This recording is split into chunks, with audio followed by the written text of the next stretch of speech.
Itu beberapa sahabat itu saking cintanya Nabi, itu cara berpikir kayak teman saya. Teman saya itu sering nasihatin saya, Gus, ojo soleh nemen-nemen.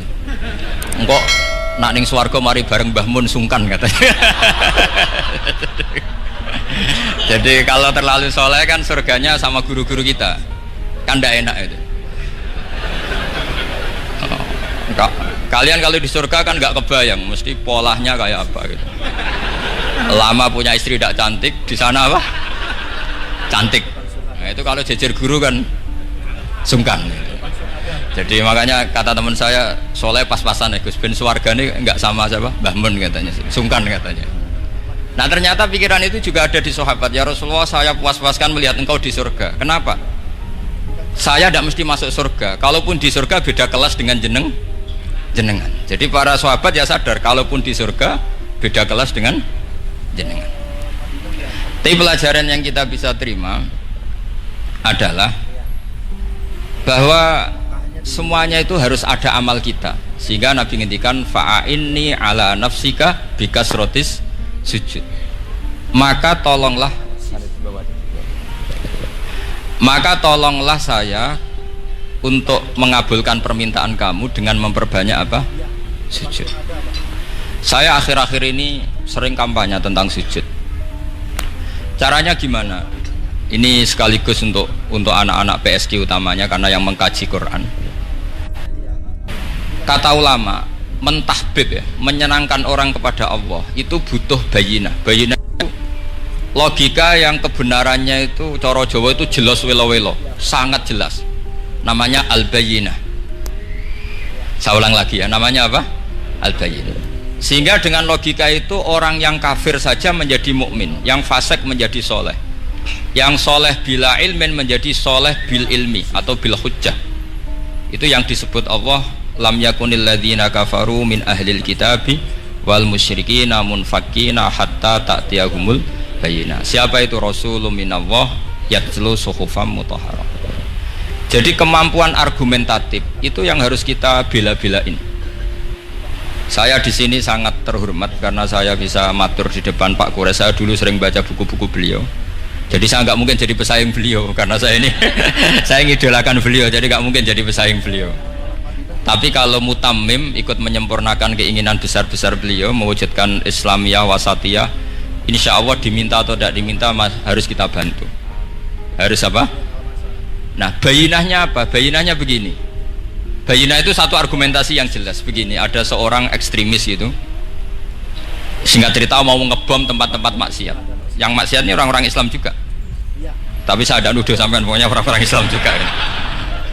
Terus ditanya sama orang Islam moderat, andaikan mereka nanti mati dalam keadaan demikian, aina masiruhum, lalu mereka kemana?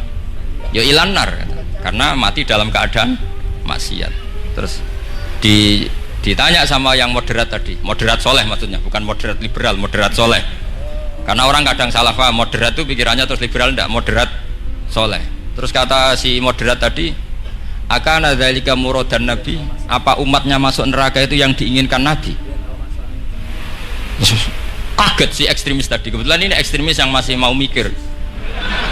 Terus enggak, itu enggak yang digedaki Nabi. Kalau gitu ya jangan, kita tunggu tobatnya, kita proses bersama supaya mereka mau tobat.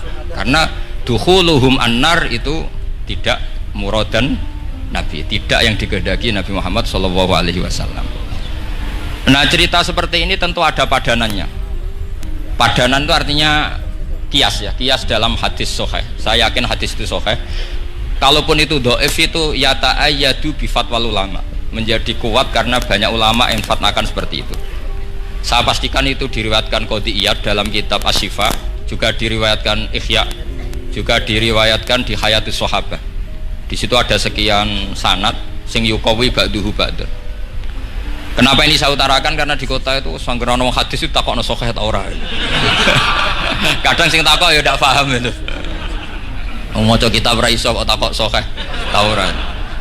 Yang ditanya juga aneh. Terus berusaha jawab. Padahal kadang ya ndak bisa juga jadi. Di hadis itu ada penjelasan begini. Ada seorang Arabi itu orang Bedui lah, orang yang kurang peradaban. minta sesuatu pada Rasulullah Shallallahu Alaihi Wasallam. Karena Nabi itu udah orang kaya, Nabi udah jutawan, udah hartawan, dikasih. Mungkin kalau uang sekarang mungkin 50.000 atau berapa. Orang itu gerutu senggerutu-gerutunya. Nabi kok pelit gitu, kira-kira seperti itu. Akhirnya sahabat ini merasa tidak nyaman, ingin, karena ini Arab ya, ingin mengadili ini. Saya membahasakan mengadili itu ya ada Arabnya, karena kadang ada riwayat misalnya fahamma ayyadribuhu, nanti juga repot, ayat tuluhu juga repot. Makanya kalau kayak Jawa itu kadang maknani bahasa Arab itu bingung, dan memang baik bingung daripada enggak bingung. Karena kalau yang enggak bingung itu keliru pede. Misalnya jika istri kamu agak rewel itu begini-begini, terus ada kalimat wadribuhun, maka pukullah. Itu kalau orang nggak bingung langsung diterjemah mukullah, nanti dilaporkan Komnas HAM gitu.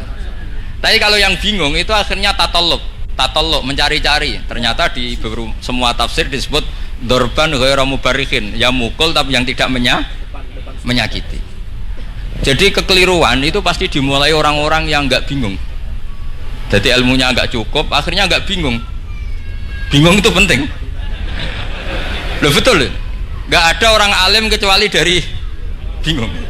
Karena orang alim itu nggak bisa pede, karena referensinya banyak, kemungkinannya banyak. Sehingga mesti pikiran pertama kalau ada lafadz ini maknawi apa lafzi, ini mahmul apa enggak, ini mansuh enggak, ini muqayyad mutlak enggak. Ini sekaligus jadi pusat studi Quran, jadi supaya teman-teman memang seperti itu. Kata wadribuhun, maka pukullah. Sama masih ingat betul ketika Pak Quraisyab nulis di Membumikan Al-Quran tentang alak. Itu kalau orang ahli embriologi dimaknani alak segumpal darah itu mesti tertawa-tawa, karena nggak ada dalam proses embriologi orang lewat proses segumpal apa? Darah. Tapi kalau alak itu madatul kalimah dari kata aliko ya'liku, alakon sesuatu yang menempel, jadi zigot yang berhasil menempel di dinding rahim itu yang jadi anak, itu ya normal saja, memang itu terjadi. Ya barokahnya bingung tadi. Atau alak dimaknani segumpal darah tapi min haitsul jinsiyah, artinya haitsul jinsiyah itu sejenis ini, jadi bukan di proses embriologinya tapi di jenisnya, supaya orang tidak sombong diistilahkan min alak, tapi maknanya min jinsil alak, bukan alaknya tapi jenis alak.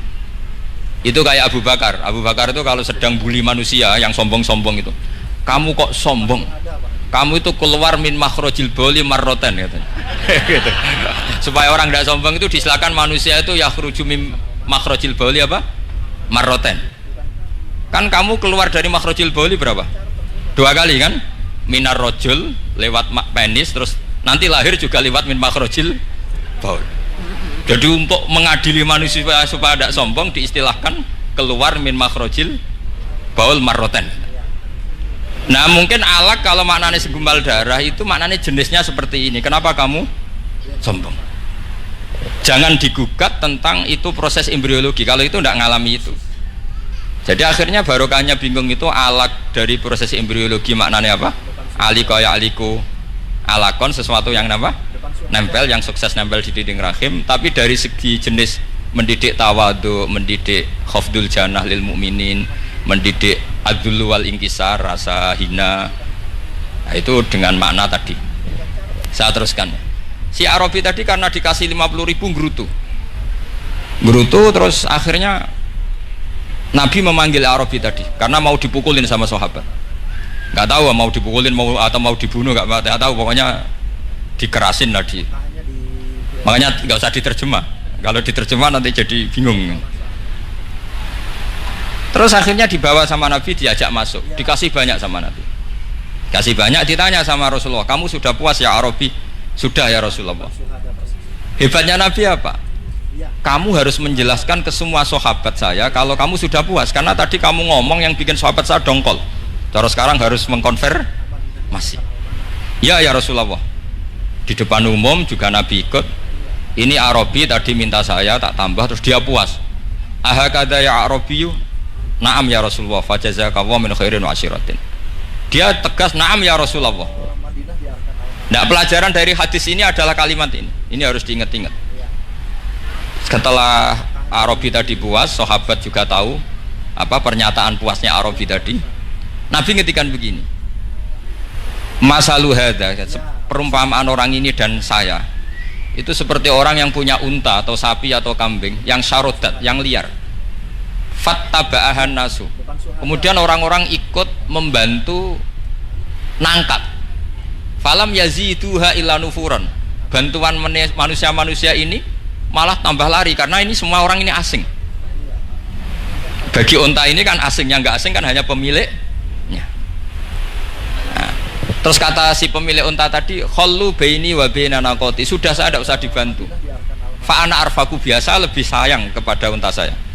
Orang nggak ikut bantu semua, terus kemudian unta itu dipanggil. Fa akhadha min kumamil ardi, kira-kira diambilkan rumput, terus unta itu mau nurut. Intinya apa? Kalau orang nggak bakat kiai, nggak bakat dai ilallah, kok ngajak-ngajak Islam itu falam yaziduha ila nufuron, kira-kira gitu. Karena lebih banyak emosinya ketimbang teknik proses tadrijinya, tasreknya. Akhirnya itu jadi pelajaran ke kita. Pelajaran kedua, Rasulullah ngendikan begini. Andaikan kamu membunuh si Arabi tadi, bahasanya yang membunuh. Kalau ini tak terjemah nggak apa-apa, wong andaikan saja. Andaikan kamu membunuh si Arabi tadi dalam keadaan membenci saya, yaitu ngomentari Nabi adalah kikir, maka dakhalan nar. Orang ini akan masuk neraka karena dia mati dalam keadaan sakhitan dan Nabi sallallahu alaihi wasallam. Dia mati berstatus benci Kanjeng. Tapi uniknya dalam Islam segampang itu. Ketika si Arabi tadi mencintai Nabi itu karena dibayar, karena diservis. Dan itu cukup loh dalam Islam itu. Mencintainya Nabi itu karena dikasih uang lagi. Akhirnya dia senang Nabi meskipun karena dikasih uang. Tapi jangan diteruskan, setelah senang Nabi dibunuh masuk surga, ya tidak usah gitu. Nanti jadi repot tadi. Tapi intinya apa? Islam itu semudah itu. Yang menerima kebenaran karena servis saja diterima sama Allah Subhanahu wa ta'ala.